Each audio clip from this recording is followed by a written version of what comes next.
Kumusta kaibigan? Ang kwento nating itatampok ngayon ay ang movie na Jamesy Boy.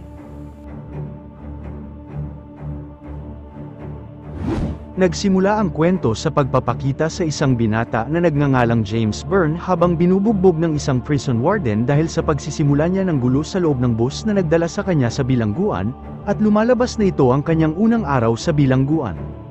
Si James ay nakulong dahil sa pagbebenta ng iligal na armas tulad ng baril, at nahulihan din siya ng droga. Lumipat ang eksena sa 3 taon bago siya makulong. Makikita si James kasama ng kanyang ina sa loob ng sasakyan habang sinusubukan ng kanyang ina na si Tracy na kumbinsihin ito para maipasok siya sa high school. Ngunit tinanggihan naman siya ng paaralan dahil kilala siya na madalas gumawa ng gulo at nasasangkot sa mga krimen na naging dahilan upang siya ay madalas na maglabas-masok sa loob ng kulungan. Maya-maya ay makikitang nakauwi na si James at ang kanyang ina, kung saan nabigo sila dahil walang ibang paaralan ang nais tumanggap sa binata, kahit na binago na nito ang ugali niya nitong mga nakaraang buwan. Samantala, habang kumukuha ito ng gatas sa ref, makikitang may nakakabit na police detector sa kanyang paa dahil kasalukuyan pala itong naka-city arrest kung saan minomonitor ang galaw nito ng mga pulis. Pumunta si James sa pinakamalapit na supermarket para bumili ng bagay na kailangan nito. Doon ay nakita niya sina Crystal at Drew, na nagnanakaw pala sa tindahan at aksidenteng nasangkot siya ilang sandali pa ay muntik na silang mahuli ng may-ari ng tindahan ngunit nagawa namang makatakbo ng 3. Matapos makatakas ang 3, nagpasya siyang kaibiganin ang mga ito. Bumalik ang eksena sa kasalukuyan kung saan makikita si James na nasa kulungan, at makikita rin ang isang bagong preso na nagngangalang Chris na mukhang mahina at lampa. Habang papasok ito ay pinagmamasdan siya ng mga preso kasama na ang isa sa mga malupit na convict na nagngangalang Guillermo at ang kanyang gang. Mapapansin na nais nilang pagtripan si Chris.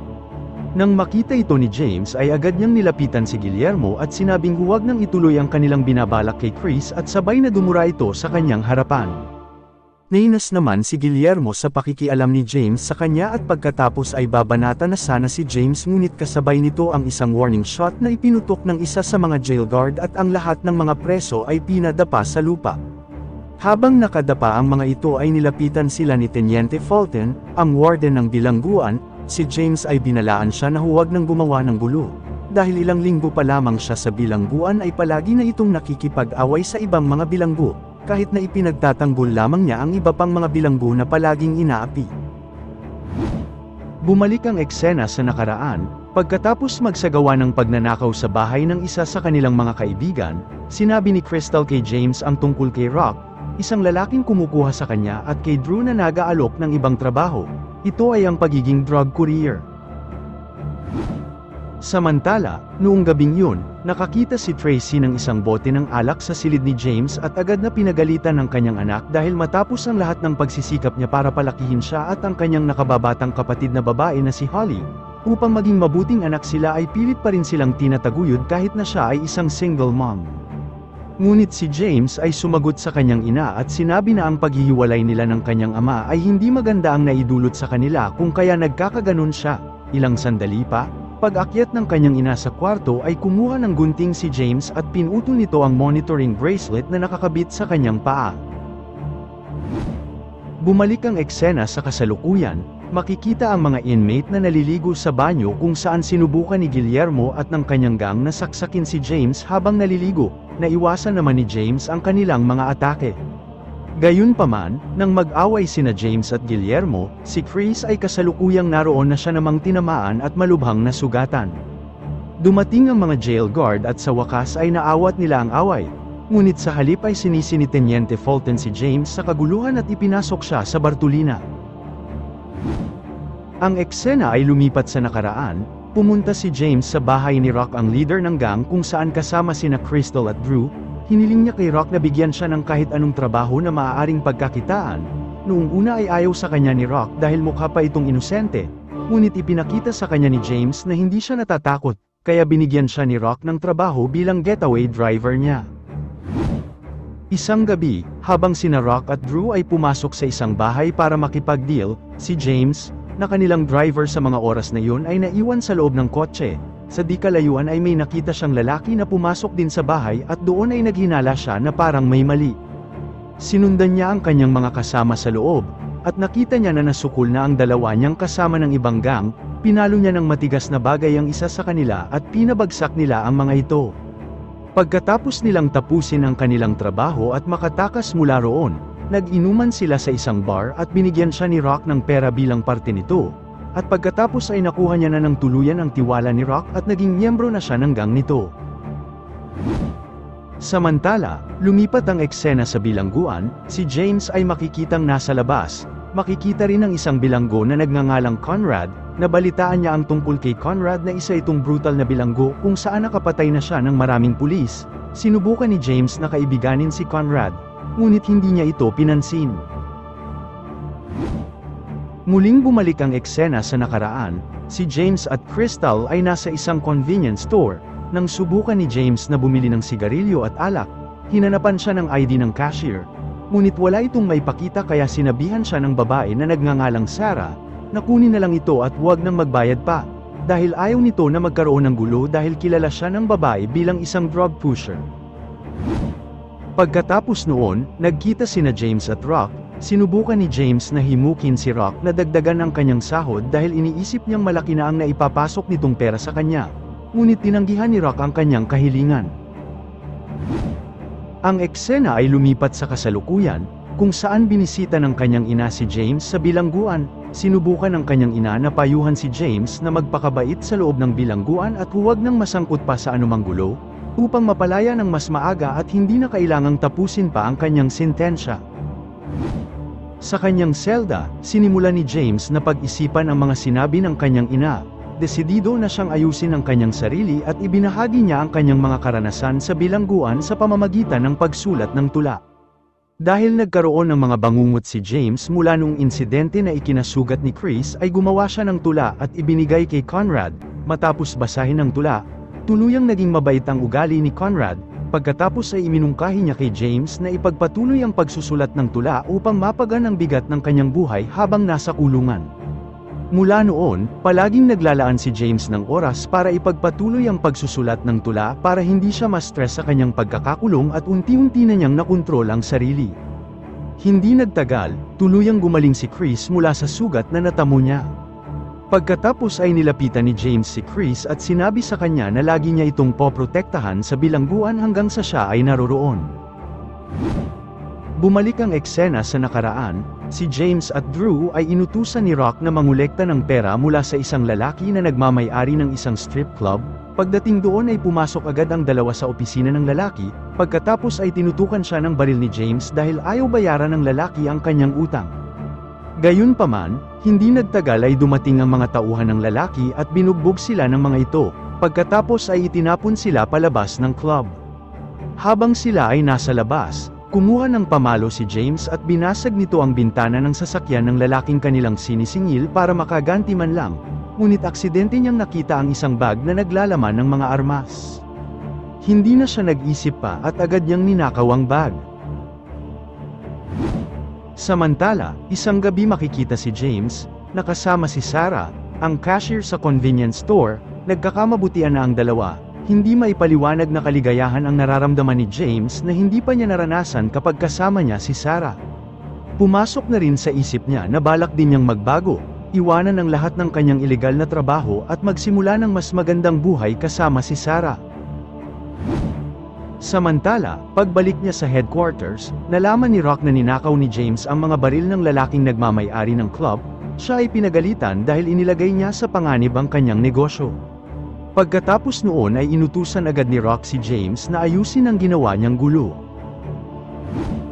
Lumipat ang eksena sa kasalukuyan. Sa takot para sa kaligtasan ni Chris, sinubukan ni James na hikayatin si Teniente Fulton na ilipat siya sa isang ligtas na selda hanggang sa dumating ang araw ng kanyang paglilitis, ngunit tinanggihan ni Fulton ang kanyang kahilingan.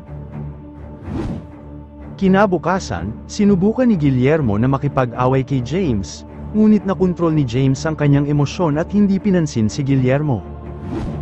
O teka kaibigan, nasa exciting part na tayo.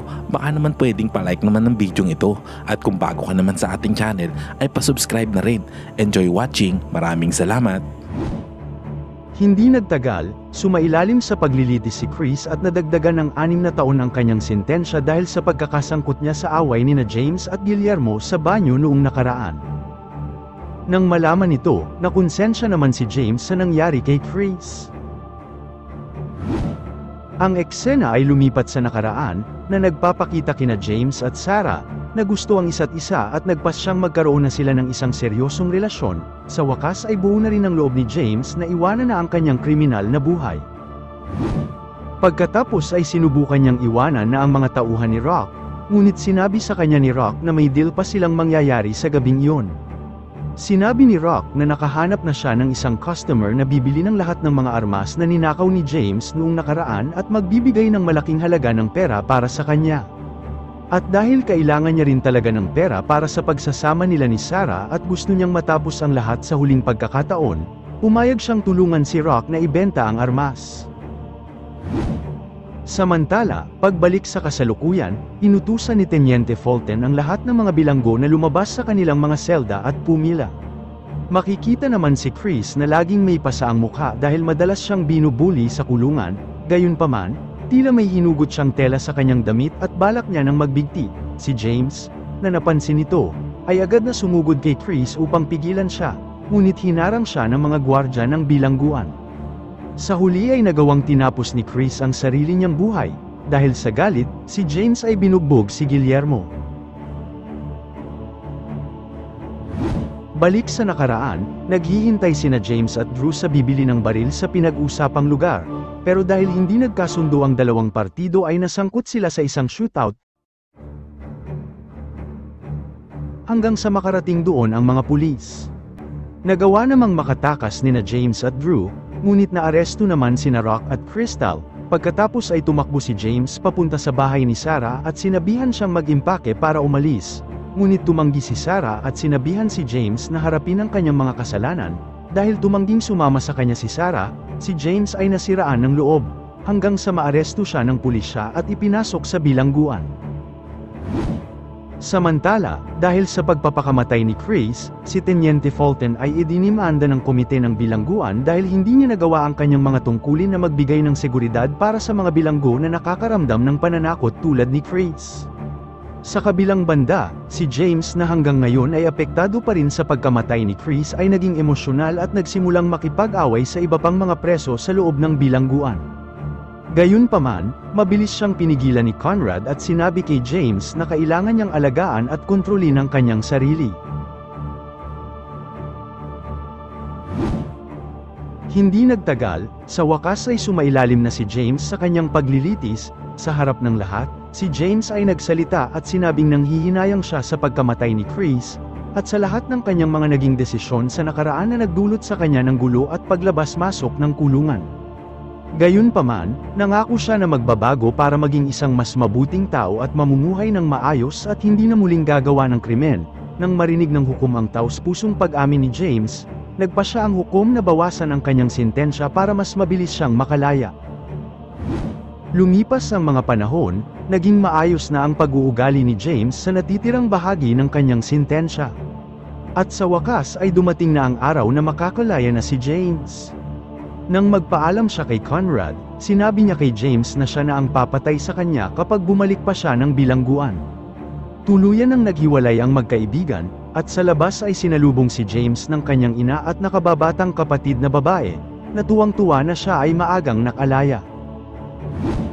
Hindi nagtagal, nakakuha siya ng trabaho bilang janitor.